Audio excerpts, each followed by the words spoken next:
All right, let's start off with the first of these rookie draft reviews. This is actually the first rookie draft I did this year. Let's start off with the team I'm dealing with, and then we'll get into all the trades, all the picks, all that good stuff. This team is more of a rebuilding team. I do have some great assets, though. CJ Stroud fell to me at 6 in last year's rookie draft. And to be honest, I am in the weird zone of kind of middling. I'm right in the middle of the pack, which is not necessarily where you want to be in Dynasty. But I do think in these recent drafts, people have kind of maybe slightly overvalued the top picks compared to like the mid of the first. And I'm a value slut. So I'm always going to take a trade where I think I'm winning the trade most of the time, even if it doesn't, really help the rebuild. Let's take one example. Tony Pollard. He was someone I had since our startup draft. When I competed in the inaugural year and won the championship, afterwards my team just kind of blew up. I sold everything because I was dealing with the worst points against. My team wasn't going to make playoffs, so I just kind of sold out, figured it out. Still was dealing with Tony Pollard, though, until last season when I traded him for Jonathan Taylor. Jonathan Taylor this year, not necessarily a rebuilding asset, even though I have 5 first-round picks in next year's draft.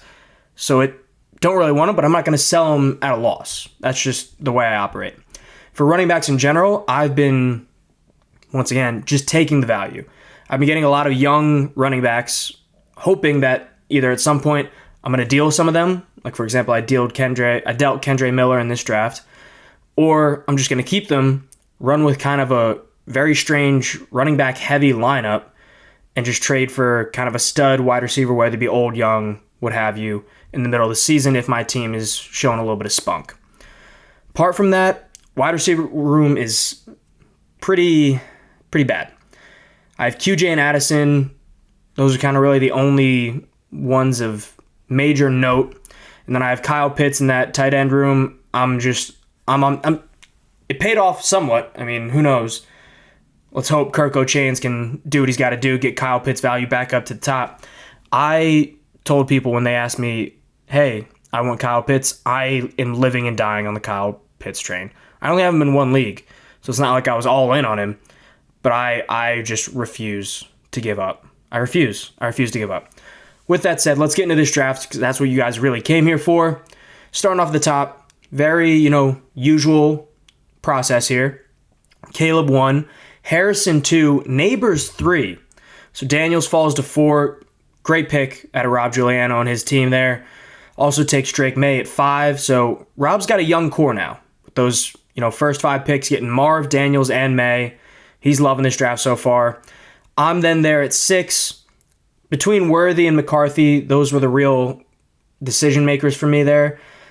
I could have taken Rome as well, actually. I probably would have favored Rome to Worthy just because I'm also in the rebuild. I don't need the immediate production. Would rather delay it a year and then have that kind of set and forget it. But I had to go with quarterback.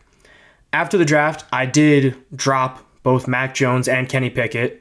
Just to be quite frank, I'd rather roll the dice on these other prospects than hold on to them. If they do start at any point this season, I don't think they're going to light it up. And I also don't really want them to be on my team if they are going to start. What am I going to get? Like a 5th round pick for him in a trade? And I don't want the quarterback production. Like, I don't want to score points this year for the most part. So McCarthy at 6. Love the landing spot. I mean, surrounded by weapons. So even though I don't necessarily love the talent, best landing spot in the draft. If he doesn't start this year, fine. If he does start this year, great. Kind of don't care. Just think the value at 6 with McCarthy is pretty solid given the situation that he's walking into. Then at 7, we have Georgia fan Sally Slum taking Brock Bowers, giving Dylan Alejandro, Xavier Worthy at 8. So, I have been talking with Dylan about Xavier Worthy. We're both very high on Worthy. In previous videos, I've talked about, I could see you taking Worthy over Odunze or McCarthy. That's why I had them all in that same tier. Let's be honest. Worthy probably has the higher high between him and Odunze. That's just the likely outcome. If they hit to their max potential, Worthy probably has a higher ceiling. But I would probably be taking Odunze 9 times out of 10. The reality here is Dylan got them both. He had all of these picks in the back half of the first. So it really didn't matter what order he did. At the moment, though, during the draft, there were some calls to move up to 8, 9. So while Dylan's clock was running down, we do a 10-minute clock in this draft. He took Worthy because I knew Dylan wanted Worthy, like, period. If that meant he was going to lose Worthy, he was not going to do a trade. Trade talks continued at 9. I believe he picked Rome expecting, hey, if your guy's still there, you can, if it was Rome, we can trade for Rome. If not, we can talk about the same trade for pick 10. Talks kind of died out. Not really sure what happened on that end between him and the other owner, CJ424, Chris Catelli, and kind of just kept flowing out there. Catelli kept offering to move up into this draft because he did not have any picks. So regardless, Bo Nix at 11, Penix at 12. Very surprising, but not super surprising. Dylan is another rebuilding team. Pretty sure he just wanted the quarterback, and that delayed production. Doesn't have to deal with it this year. But that leaves Brian Thomas at the 2-1, which is steal for George. Great for him. He is a team that's trying to contend, has some very high highs on his team. Does lack a little bit of depth, but Brian Thomas, amazing pick at 2-1. Leaves Jonathan Brooks. Originally, I had this pick at 2-2. So, during the draft, Chris Catelli calls my line. He's talking it up. He says, hey, 202, I'll give you a 25 first for that. I was fielding some other offers at the moment. Combos of seconds and thirds, all that junk. In fact, also receiving a deal for 2 seconds in Josh Downs for this pick from Dylan Alejandro. Ultimately, I decided, hey, that Downs in 2 seconds is very enticing, but it's 25 and 26. Both teams likely to be in a kind of contending area. I'm just going to take the high roll on the 25 first. I have so many 25 firsts. I'm dominating the first round next year. Will likely have to deal those picks rather than drafting everyone, but to be honest, I think people overblow. Like, you can sit and draft everyone. Yes, they're not all going to hit, but guess what? A larger sample size in a draft means that you're going to get the highs out of that draft, most likely. Regardless, I take that 25 first for Jonathan Brooks, essentially. Very happy with that. Don't really need another running back on my team. Love the 25 first. Stable asset, stable value. Leaves Dylan to take Keon Coleman at the 2-3. But, again, this was another one of my picks. Forgot to mention that. So, the 2-3 then, we're talking shop again. The two previous people who wanted the 2-2 are both talking to me. Another person enters, I'm fielding a lot of trades in these 10 minutes. Regardless, I ultimately get Dylan back up to that Josh Downs in 2 seconds deal for the 2-3. He takes Keon Coleman after the draft. We do find out he only did that to guarantee himself Trey Benson at 2-4. If he knew that the other person who was trying to trade up was not going to take Trey Benson, he really would not have given me that value. But hey, that's how you do it, brother. But yeah, love that for me. So it takes Trey Benson at 2-4, leaves Pearsall for me at 2-5. Love that for my team personally because I do, again, want to tank somewhat in this, this year. Pearsall is an asset that likely isn't going to do much this year. If the Niners decide to move on from Debo or Ayuk, he's going to skyrocket in value. But I don't expect them to do that this year.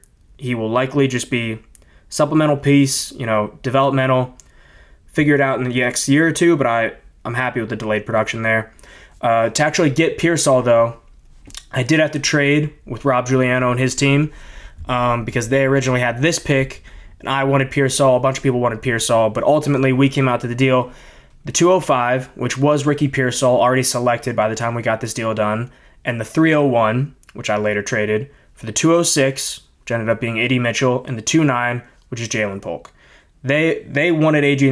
Mitchell. They love him. I think Jalen Polk is also a great pick at 2-9. Love that for them.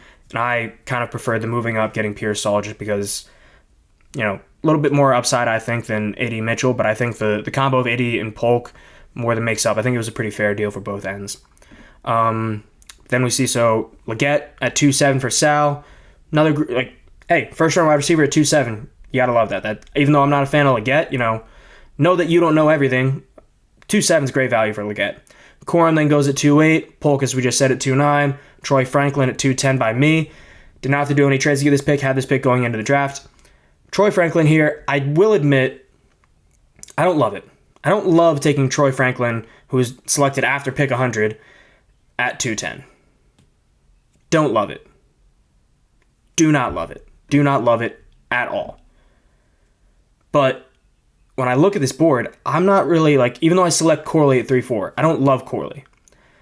I'm not a super big fan of Marshawn Lloyd either, particularly. Roman Wilson, even though I'm a Steeler fan, I don't think he has significant fantasy value.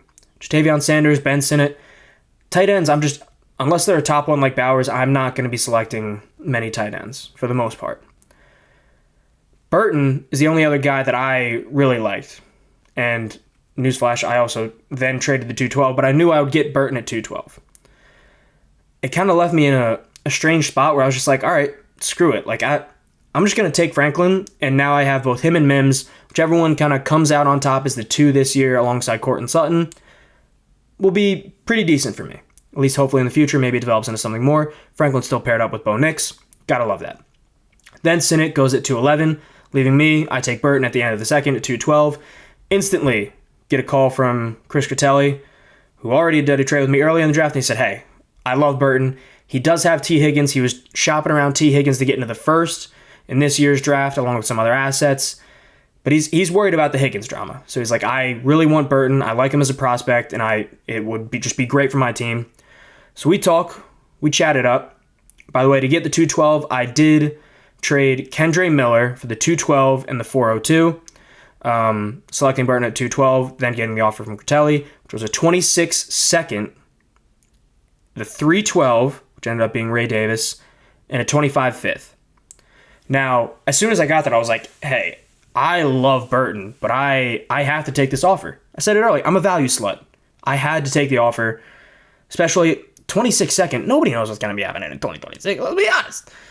So I'm going to take it. I'll take give me the picks, brother. Give me the picks. And Ray Davis at 312, I really like that pick. We'll talk more about that later.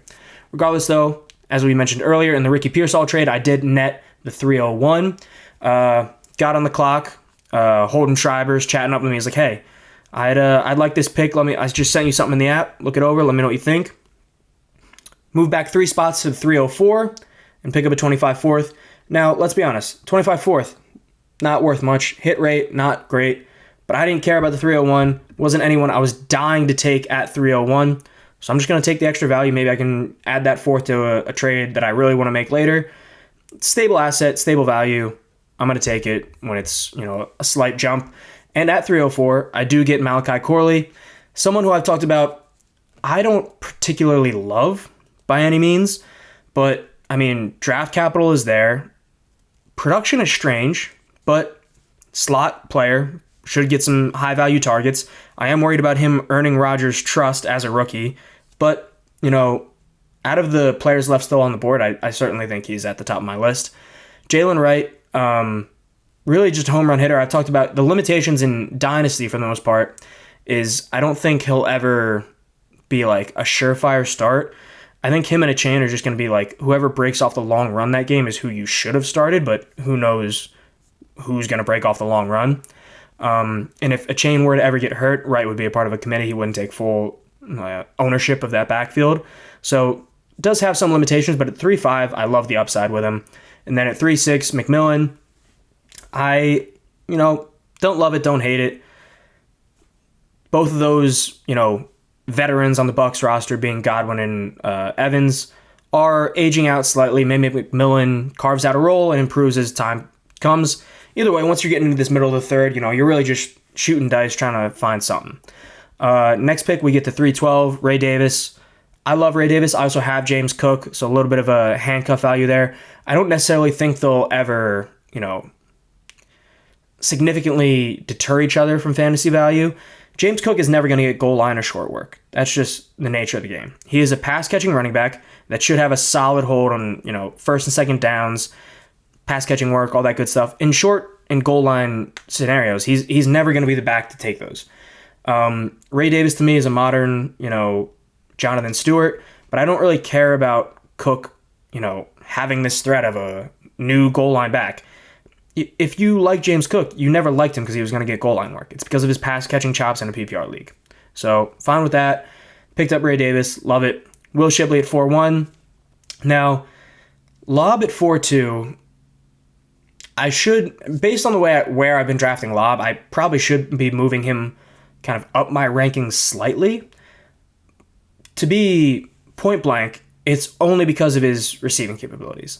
I think he has just his max season reception share was over 20%, which is absolutely crazy. With the Raiders, goes into a situation where Zamir White is not a pass catcher, so there's a chance he has an immediate role catching some passes out of the backfield. He will never be an RB1 in this league, by no means, but I do think he could carve out some a decent career being that kind of just number 2 pass catching option on an NFL team. Someone we've seen like James White. Certainly don't think, James White had some great seasons with Brady. I don't think we see that out of Lob. But, James White, Darren Sproles, these kind of supplementary threes that maybe edge into RB2 value here and there. So in the 4th round, I love that. If it doesn't work out, cost me a 4th round pick. Don't really care. But yeah, rest of the 4th round, none of me. If there's anything super surprising, not really. Maybe a stretch for Brandon Rice out of George, but hey, name value will hold some value for him.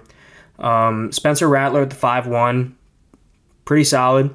My next pick, Rasheen Ali. Baltimore running backs come and go pretty quick, but I think Ali has a very solid production profile. Once Henry is likely gone after this season, he could maybe step up a little bit. I think Tyrone Tracy at 502, another solid pick. Kind of taking the blanking on his name, I'll put it in post, but the former Green Bay Packers running back who was a receiver, then transitioned to running back. Similar route for Tracy. Maybe he's still some to learn at running back, but that does offer some upside that he really hasn't fully gotten there yet, and he could in the NFL. In terms of anything else, Tip Raymond, getting me at the 512, I love that. Super athletic. Yes, he is hampered by the fact that, the Arizona Cardinals already have their tight end of the future, but given the fact that it's basically Marvin Harrison and no one else in terms of the wide receiver group at Arizona, I do think there's a chance for him to maybe earn some value. If he doesn't, 512, baby. That's why you gotta love it. But yeah, let me know what you think about this draft class as a whole, how this draft specifically went. I think Bo Nix at 111 maybe surprising. Michael Penix at 112 very surprising. I was expecting them to maybe land, slide to me at the 2-2, 2-3 before I traded those picks away. But for the most part, this entire draft was about just drafting back, taking value. Couple move ups here and there, but for the most part, that's what you should be doing in your draft class. Don't be afraid to sit and pick. I was perfectly fine with taking Brooks and Coleman, but, use the league. Let them sweat a little bit. If somebody wants a player, talk through it. If they're not giving you the value, don't waste your time, but see what you can get. Perfect time to trade draft assets, at least for the specific year you're in, is on draft day. That's how you got to do it. Whether you're moving up, down, anything. Moving up will likely cost you a little bit more. Moving down, usually a fine bet. But yeah, thank you very much for watching. Let me know if you have any questions in the comments below. Have a good one.